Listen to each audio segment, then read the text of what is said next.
Hi అండి. Welcome to రుచి వేదిక. ఈరోజు మనం చేపల పులుసు చూద్దాము. ముందుగానే ఒక కడాయి సిద్ధం చేసుకోవాలండి. అందులో ఆయిల్ వేసుకోవాలి. నేను పల్లీల నూనె అయితే యూజ్ చేస్తున్నాను. పల్లీల నూనె వేయడం వల్ల టేస్ట్ బాగుంటుందండి. ఇందులోనే కొంచెం కరివేపాకు, అలాగే మనం ముందుగానే సిద్ధం చేసుకున్న ఆనియన్, అల్లం వెల్లుల్లి, ధనియాలు, జీలకర్ర పేస్ట్ అండి ఇది. ఇది కూడా వేసుకొని బాగా ఫ్రై చేసుకోండి. ఇలా ఆనియన్ పేస్ట్ చేసుకోవడం వల్ల మనకి చిక్కగా వస్తుందండి పులుసు అనేది. టేస్ట్ కూడా చాలా చాలా బాగుంటుంది.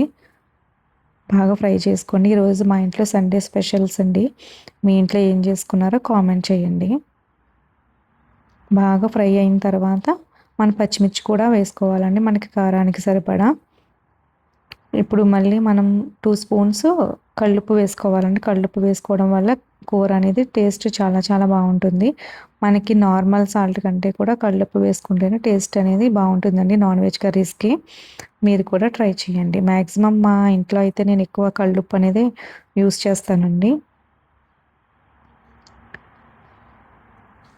బాగా కొంచెం ఆయిల్ పైకి తేలే వరకు కూడా ఫ్రై చేసుకోవడం వల్ల కర్రీ బాగుంటుందండి. ఇవి రోహు ఫిష్ అంటారు కదండి, చెరుకు చేప. ఇవి మాకు దుబాయ్లో అయితే ఇవే దొరుకుతాయండి ఎక్కువ.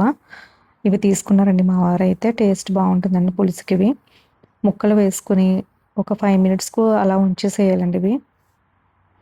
ఇప్పుడు ఇందులోనే మనము పసుపు వేసుకోవాలి.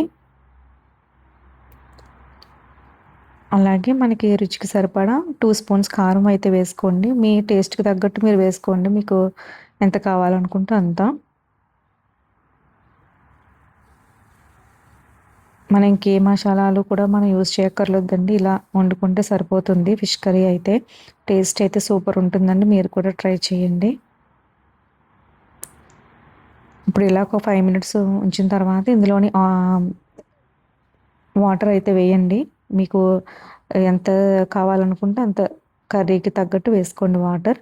ఇప్పుడు మూత పెట్టేసి ఒక 5 మినిట్స్, 10 మినిట్స్ తర్వాత చింతపండు పులుసు వేసుకోవాలండి ఇందులో. ముందుగానే నానబెట్టుకున్న చింతపండు గుజ్జండి ఇది. ఒకసారి మనము గరిటె పెట్టకూడదండి. గరిటె పెడితే మనకి ఫిష్ ముక్కలు అనేవి విరిగిపోతాయి.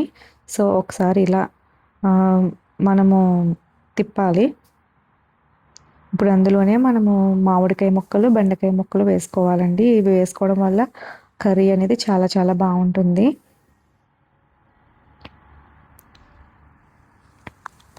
అలాగే మీది మెంతులు, ఆవాల పొడండి. ఇది వేసుకోవడం వల్ల ఫిష్ కర్రీ చాలా బాగుంటుంది. మీరు కూడా ట్రై చేయండి. ఎక్కువ కాదు, కొంచెం. అలాగే చిన్న బెల్లం ముక్క వేసుకోండి. మనకి ఏమన్నా రుచి అనేది అటు ఇటు ఉన్నా కూడా మనకి బ్యాలెన్స్ అవుతుందండి చిన్న బెల్లం ముక్క వేసుకోవడం వల్ల. మళ్ళీ ఇంకొకసారి తిప్పుకొని ఒక 10 మినిట్స్ అలా వదిలేయండి సిమ్లో పెట్టి. ఇప్పుడు ఫైనల్గా మనం కొత్తిమీర జల్లుకొని సర్వ్ చేసుకోవడం అండి. ఇలా చేసుకోవడం వల్ల ఫిష్ కర్రీ చాలా చాలా బాగుంటుంది. మరిన్ని ఇంట్రెస్టింగ్ వీడియోస్ కోసం ప్లీజ్ మా ఛానల్ అయితే సబ్స్క్రైబ్ చేసుకోండి.